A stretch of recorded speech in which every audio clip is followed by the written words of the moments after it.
You kneel down beside the wilted tomato plant, your fingers brushing the soil, and you murmur something you'd never say out loud to another human being. A quiet appeal to a gardener who isn't even in the same country. You haven't met Lissy John from Bengaluru. You don't know that her terrace is a jungle of chilies, eggplants, papayas, curry leaves, bitter gourd dangling from trellises she built herself. You don't know she's 70 years old, and you don't know the most shocking part yet, the part that seems impossible. If you've ever watched a seedling curl up after a full morning of watering, felt that black dread of watching green turn yellow hour by hour, you've asked a question nobody answers. What if I'm giving it too much? Not too little, too much. The 70-year-old gardener who never waters didn't start with that strategy. She started with a hose, a schedule, and a neighbor who grew everything like magic. One day, she stopped. That's when the soil began to breathe. There's a reason this works, and it has nothing to do with neglect. It has to do with what's hiding inside the coffee grounds you threw away this morning, the eggshells you cracked into the sink, the banana peel you tossed last night. Each one holds a mechanism that, if you use it right, and the right way is counterintuitive, creates a soil system that waters itself. But here's the trap. Most people who hear this story do exactly one thing wrong. They go to their terrace, pour a bucket of water on their plants, then decide to see what happens if they stop. The plants wilt. The leaves curl. The gardener panics and goes back to the hose. That is not what Lissy John did. She didn't stop watering first. She started changing the soil first. The old gardener's testimony contradicts everything you've been taught. The watering guide says plants need an inch of water a week, all at once, deep and infrequent. The municipal gardening advice says your terrace will dry out in 3 days. The university extension bulletins warn that fine-grained soil in containers holds too much moisture. But nobody tells you what happens when you transform that soil into a sponge that stores moisture inside its own structure. That transformation, soil turning into a self-watering sponge, is the moment everything shifts. If you want to see exactly which 3 scraps build that sponge and the order that prevents the sour soil failure, subscribe so you don't miss the breakdown. Drop the word sponge in the comments and tell me, have you ever watched a plant recover after you stopped watering? That transformation takes 3 kitchen scraps, a specific order, and a patience that feels like torture at first. The first time I tried it, I buried whole eggshells under my basil.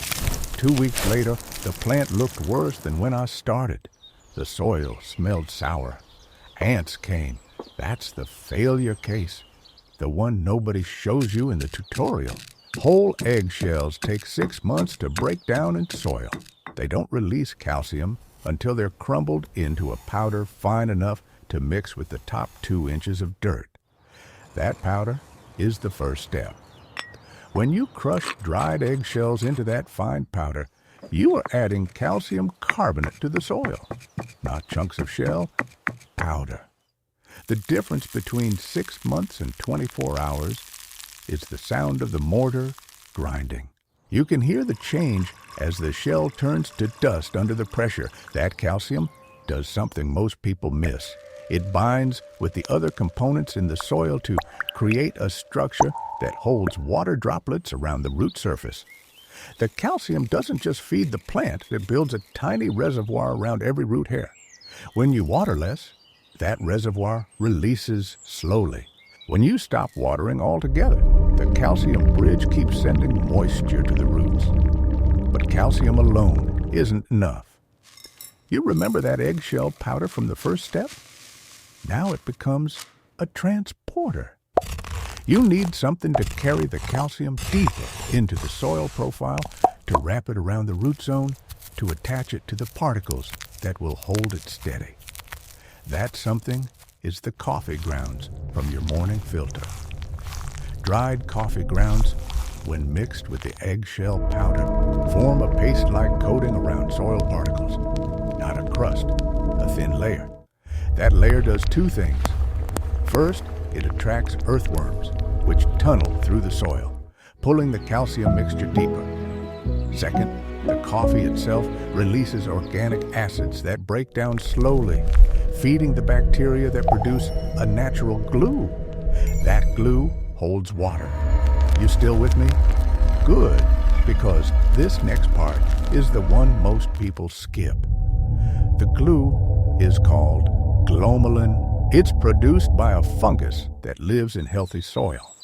When you add coffee grounds and crushed eggshells in the right ratio, that fungus population explodes. The glomalin coats every bit of organic matter in the soil, turning the dirt into a material that holds water like a gel.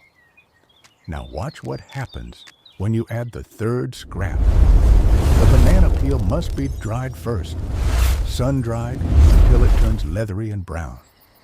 Then you tear it into small shreds and bury those shreds 2 inches deep. The potassium in the peel activates the plant's internal water regulation system. Here's what nobody talks about. If you've been following along, you just watched 3 kitchen scraps turn into a drought-defense system. Myself, calcium under transporter, the old oak tree, glomalin glue, just like he potassium regulator. That's not theory. That's what I tested across 30 bags of potting soil until the soil proved it. Subscribe if you want the next layer.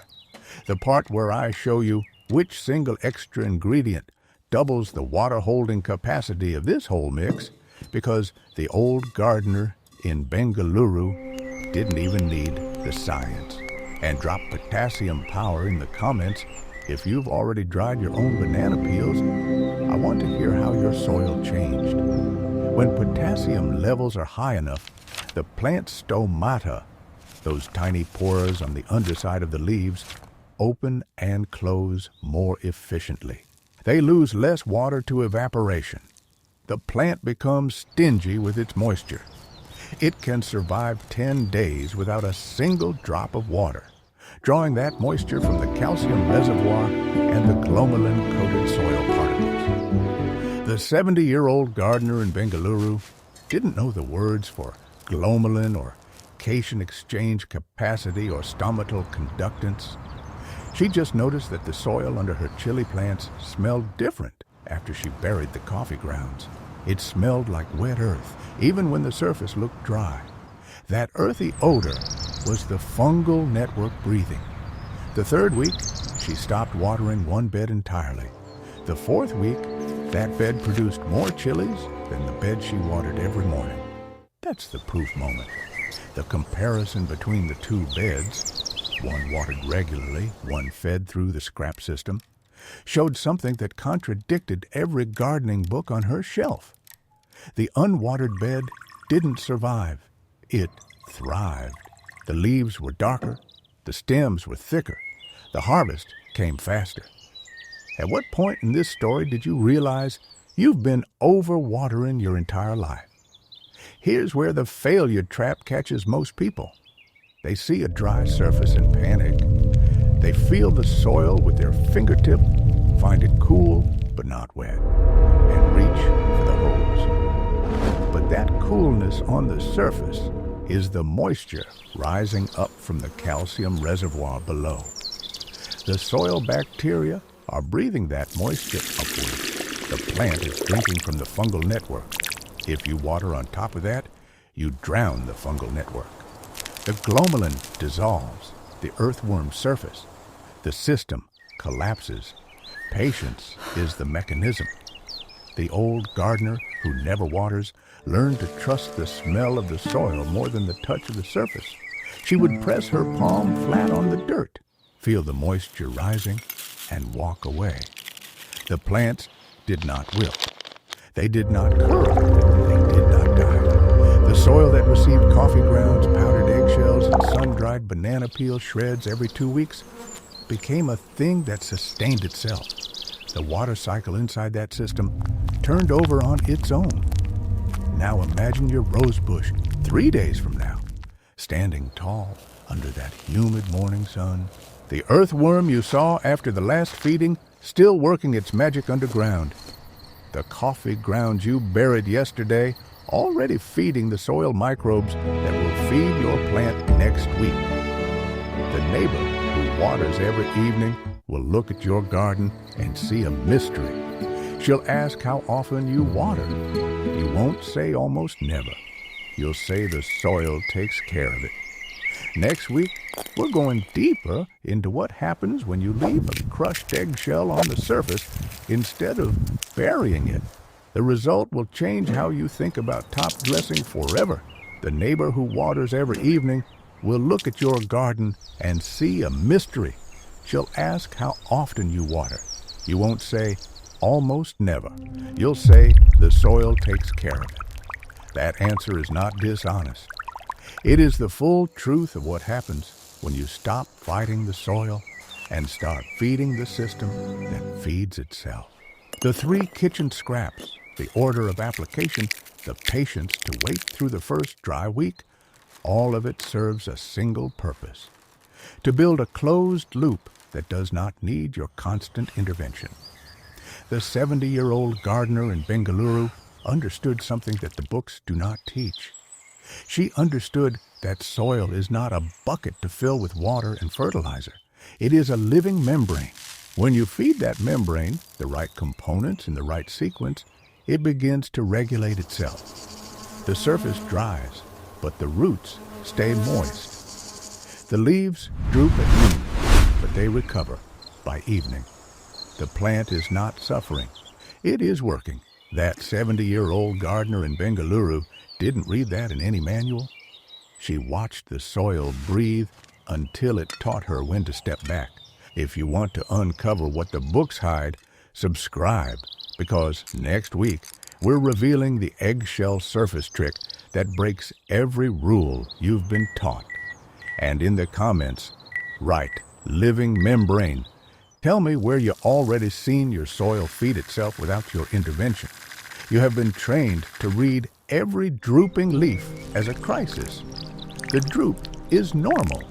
The droop is the plant adjusting its internal pressure, conserving moisture, preparing for the heat of the afternoon. When you see it and reach for the hose, you interrupt a process that was designed to run without you. The failure case is not neglect. The failure case is interference. So the real question is not whether you can stop watering. The real question is whether you can stop interfering long enough to let the soil do what soil has done for millions of years without a single human holding a hose. The answer is in the smell of the earth after you bury the coffee grounds. It is in the feel of the surface, cool and damp, even when the top inch looks dry. It is in the darkening leaves and the thickening stems and the harvest that comes faster than you expected. The old gardener who never waters did not discover a secret. She just stopped getting in the way. She just stopped getting in the way. She stopped believing that her hand was required for every drop of moisture, every nutrient, every breath of air that moved through the root zone. She learned to trust the decay. The coffee grounds you buried this morning are already dissolving into the soil, releasing their acids to feed the fungi that will build the glue that holds the water. The eggshell powder you ground last night is already binding to the particles around your basal roots, forming tiny reservoirs that will release moisture for days. The banana peel shreds you tore with your hands and tucked into the dirt are already raising the potassium levels that will teach your plant to hold on to every drop it takes. You do not need to water tomorrow. You do not need to water the day after. The soil is working. The 70-year-old gardener will never meet you. She will never know that her quiet decision to put down the hose changed the way you see your own terrace. But the proof is under your fingertips right now. The cool soil, the darkening leaves, the stems that feel firmer than they did last week. That is the only evidence that matters. The plant will tell you when it needs something.